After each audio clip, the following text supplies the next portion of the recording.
1 जून रोजी मध्य रेल्वेच्या उपनगरीय मार्गांवर मेगा ब्लॉक, हर्बल व मेन लाईनवर सेवा प्रभावित. पश्चिम रेल्वेच्या 162 लोकल ट्रेन रद्द करण्यात येणार. वर्ल्ड मिल्क डे पूर्वी गोरेगावमध्ये पेटा इंडियाचा विचित्र बिलबोर्ड.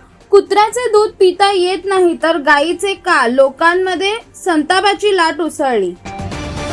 ग्रँड हयात हॉटेलला बॉम्बने उडवण्याची धमकी मिळाली. कॉल जर्मनीच्या नंबरवरून आला होता. वाकोला पोलिसांनी FIR दाखल करून तपास सुरू केला आहे. ठाण्यात MIDCच्या मुख्य पाईपलाईनमध्ये अनेक ठिकाणी छिद्र करून पाण्याची चोरी. पाणी कमी मिळाल्यामुळे नागरिक त्रस्त झाले आहेत. धारावीत 10 लाख लोकसंख्या असून फक्त 3 लाख घरे मिळणार. पुनर्विकासानंतर अर्ध्याहून अधिक रहिवासी बाहेर जाणार. नागरिकांनी विश्वासघाताचा आरोप केला आहे. इंडिगो एअरलाइन्स 2 जुलैपासून मुंबई आदमापूर दरम्यान थेट उड्डाण सुरू करणार. ही कंपनीची 92 देशांतर्गत फ्लाईट असून व्यापार आणि पर्यटनास चालना मिळेल. उन्हाळी सुट्टीनंतर गर्दी वाढल्याने पश्चिम रेल्वेने मुंबई सेंट्रल ते राजकोट व गांधीधामसाठी 30 मे ते 23 जून दरम्यान 2 स्पेशल तेजस एक्सप्रेस जाहीर केल्या. पाकिस्तानचा मित्र देश तुर्कीला धक्का. इंडिगो टर्किश एअरलाइन्सची भागीदारी 31 ऑगस्टला संपणार. प्रवाशांना अडचण होऊ नये म्हणून आधीच घोषणा. मुंबई अहमदाबाद महामार्गावरील सातिवली, जव्हार फाटा, नांदगाव व तलासरी येथे 3 उड्डाणपुले वाहतुकीसाठी खुले होणार. अपघात कमी होण्याची शक्यता.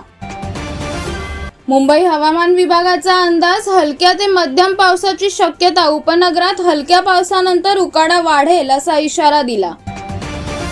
डोंबिवली कल्याण लोकलमध्ये मोबाईल चोरी. ट्रेनच्या दरवाजाजवळ उभ्या व्यक्तीच्या हातावर हल्ला करून आरोपीने मोबाईल हिसकावून घेतला. आरोपी अटकेत. चेंबूरमध्ये कौटुंबिक वादातून पतीने पत्नीला जाळले. पत्नी गंभीर जखमी असून रुग्णालयात उपचार सुरू आहे. पतीवर गुन्हा दाखल. ठाणे शील येथील कबाडखान्यात शुक्रवारी रात्री भीषण आग लागली. कोणतीही जीवितहानी झाली नाही. अग्निशमन दलाने सकाळपर्यंत आगीवर नियंत्रण मिळवले.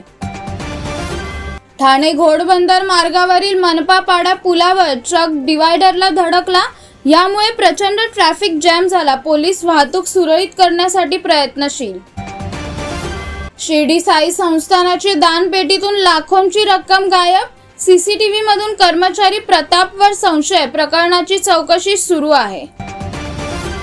विरार अलिबाग मल्टी मॉडेल प्रकल्पासाठी राखीव शासकीय जमीन बेकायदेशीर विक्री प्रकरणी माजी सरपंच अमर मिसाळ यांना अटक.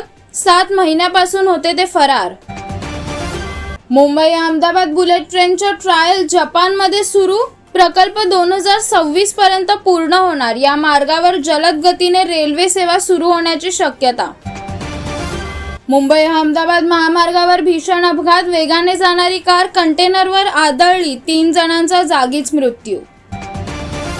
मुंबईत सोन्या चांदीच्या दरात बदल. 22 कॅरेट 10 ग्रॅम सोन्याची किंमत 89,200 तर चांदी 99,900 प्रति किलोवर पोहोचली. नालासोपारा भागात पोलिसांची मोठी कारवाई. 369.4 ग्रॅम अंमली पदार्थ बाळगल्याप्रकरणी 3 अटक. पुढील तपास सुरू आहे.